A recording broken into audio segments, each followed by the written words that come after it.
Bonsoir à tous et à toutes, j'espère que vous allez bien, j'espère que vous avez passé une très bonne journée. Personnellement, tout va bien. Et aujourd'hui on se retrouve pour une petite vidéo. Alors j'essaye vraiment d'être le plus régulier possible.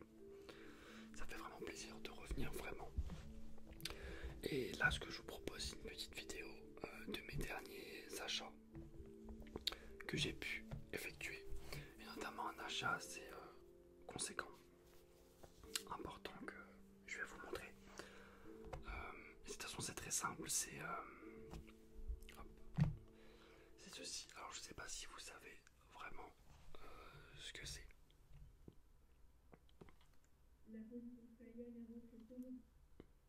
Merde, je le mets à l'envers, je le mets plutôt comme ça.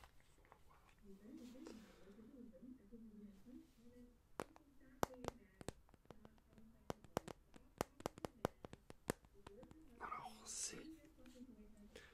Je sais pas du tout si vous connaissez. Je vais allumer la bête.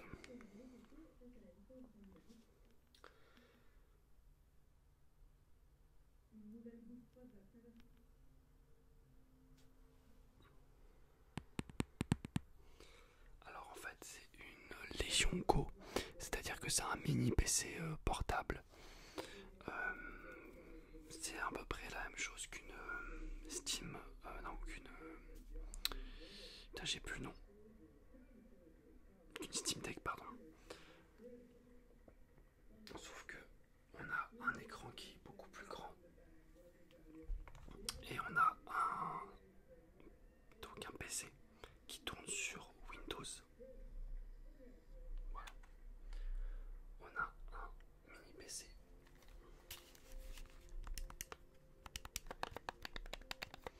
qui tourne sur Windows. Et franchement, ça fonctionne extrêmement bien. C'est vraiment quelque chose de parfait. Par exemple, si vous aimez tout ce qui est émulateur, et d'ailleurs je vais vous montrer, on va émuler un jeu, par exemple Super Mario Galaxy. Donc j'ai cliqué sur Super Mario Galaxy. Attendez, je vais baisser le son par contre. Voilà. Donc un jeu de la Wii que vous pouvez jouer en portable tranquillement.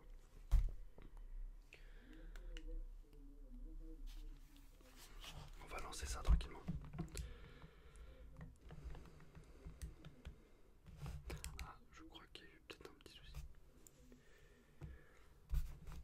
D'accord. Hop. Il y a eu un petit souci puisque j'ai pas connecté la... J'ai pas configuré bien, on va dire, la manette. C'est pas grave. On va lancer par exemple Mario Kart. Mario Kart. Double dash. Je pense que vous connaissez tous.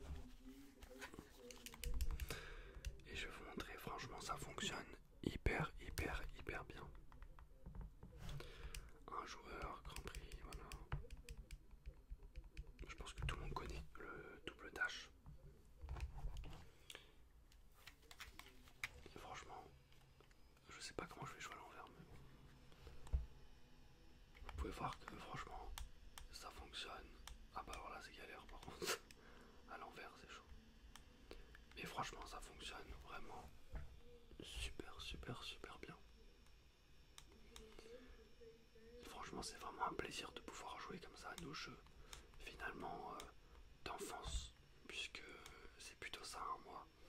Ce que je recherche c'est plutôt jouer à des jeux qui m'ont marqué durant mon enfance, mon adolescence. Et ce jeu peut en faire partie même si c'est pas... Non, bon, on va arrêter là. Même si c'est pas le jeu vraiment... pour moi c'est pas mon Mario Kart préféré. Le Mario Kart qui m'a le plus marqué, je dirais c'est le Mario Kart sur la DS. Pourquoi vous allez me dire.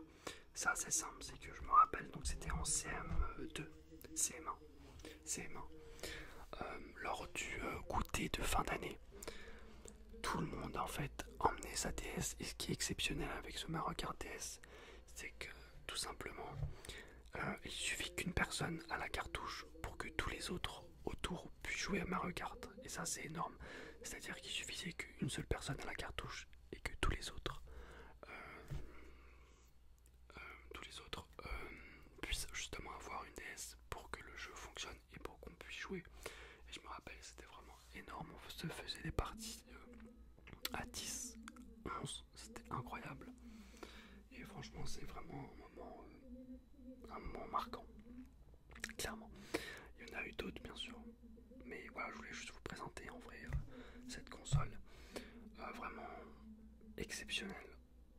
Si vous aimez être chill, je sais pas, dans les transports, dans votre lit, et que vous ne souhaitez pas avoir forcément et que vous ne voulez pas, et que vous en foutez d'avoir de jouer à des jeux ultra gourmands, et que vous voulez jouer à des jeux chill de votre enfance et des petits jeux tranquilles, bah franchement, c'est vraiment incroyable parce que l'écran il est vraiment super grand. C'est ça qui est agréable. Il est énorme l'écran, j'avais rarement vu ça. Pour un écran. Alors peut-être que là, ça va pas vraiment. Vous allez pas vraiment voir. Mais je peux vous dire qu'il est énorme cet écran. Je vais poser ça là.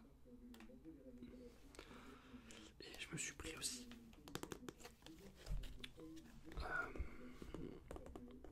la trilogie. Alors à vrai dire, ça fait longtemps que je l'ai, mais j'y ai même pas joué. Rendez-vous compte, des fois on fait des achats. Mais je compte y jouer, pourquoi pas un jour. Mais c'est ça le problème, des fois vous faites des achats un petit peu compulsifs. Et puis finalement vous n'avez pas tellement envie d'y jouer. C'est exactement ça. Donc là j'ai la trilogie Dark Souls du coup, 1, 2 et 3. Mais je crois que le 3 je l'ai fini. Bah je suis con parce que le 3 je l'ai fait en fait. Ouais. Alors là je suis un peu bête. Je suis un petit peu con puisque en fait j'ai fini le 3. En fait j'y ai joué au 3 et je l'ai fini. Et j'ai vraiment aimé le 3. Franchement j'ai vraiment adoré le 3, mais mon jeu préféré de chez From Software reste quand même en vrai Elden Ring. Même si le DLC il m'a un petit peu déçu, je vais pas vous cacher.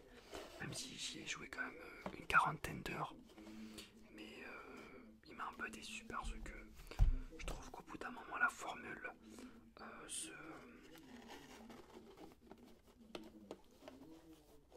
Bon je vais pas réussir, c'est pas grave. Je trouve que la formule se mord un petit peu se mord elle-même finalement, c'est-à-dire que je trouve que le jeu s'essouffle un petit peu.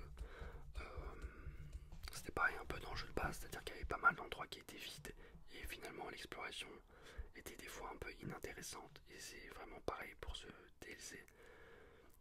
Et c'est un petit peu dommage, c'est-à-dire qu'il y a plein d'endroits où il se passe rien. Alors c'est beau, c'est magnifique, mais on s'emmerde un peu. Même si bon, des gens pourront me dire que c'est fait finalement exprès, que ça permet d'apporter une certaine magie à l'environnement. Oui, pourquoi pas, mais on s'emmerde quand même pas mal. Et c'est dommage, malgré le fait qu'il y a vraiment des bonnes choses dans ce DLC.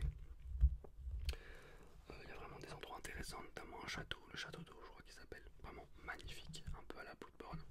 Excellent. Mais c'est pas grave, Elden Ring ça reste quand même mon coup de cœur.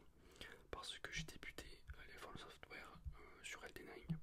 Et c'est un jeu vraiment qui m'a transporté. Hein. Clairement, c'était vraiment une aventure exceptionnelle. Je crois que j'ai 200 heures ou 300 heures dessus, c'est incroyable. Et j'avais fait justement après Bloodborne. Et Bloodborne, incroyable aussi. Franchement, Bloodborne, c'est. Moi, je le mets légèrement au-dessus de Dark Souls 3. Donc, ça fait Elden Ring, Bloodborne, Dark Souls 3, un peu égalité, mais légèrement en dessous. Bloodborne, ce qui est exceptionnel, c'est l'ambiance. L'ambiance est magistrale. J'ai adoré. Donc, en vrai, j'avais que ça à vous montrer. Donc, voilà. Donc, ça, en vrai, c'est une petite vidéo. Mais la prochaine, par contre, les gars, la prochaine, je vais reprendre mon fond vert parce que franchement ça m'avait manqué. Enfin en tout cas ça manque de faire des roleplays. Donc je vais enchaîner un peu les roleplays intéressants et des roleplays assez original. Vous allez voir, vous allez bien aimer. Donc en vrai, j'ai pas envie de tout casser mais. Ouais c'est bon. Bravo Sam. Donc en vrai, ouais j'ai acheté des lumières parce que le problème du fond vert, c'est que si vous ne l'éclairez pas suffisamment, et ben en fait c'est dégueulasse. Donc j'ai payé 150 € je crois de lumière, histoire vraiment d'avoir une bonne lumière. Et puis normalement tout devrait bien se passer. Et normalement vous allez aimer. Donc merci à tous. Il y a un peu de bruit dehors. Bon, c'est pas grave. Merci à tous d'avoir suivi cette vidéo. Et puis nous on se retrouve d'ici quelques jours pour la suite de nos aventures. Allez, salut, merci beaucoup. Merci.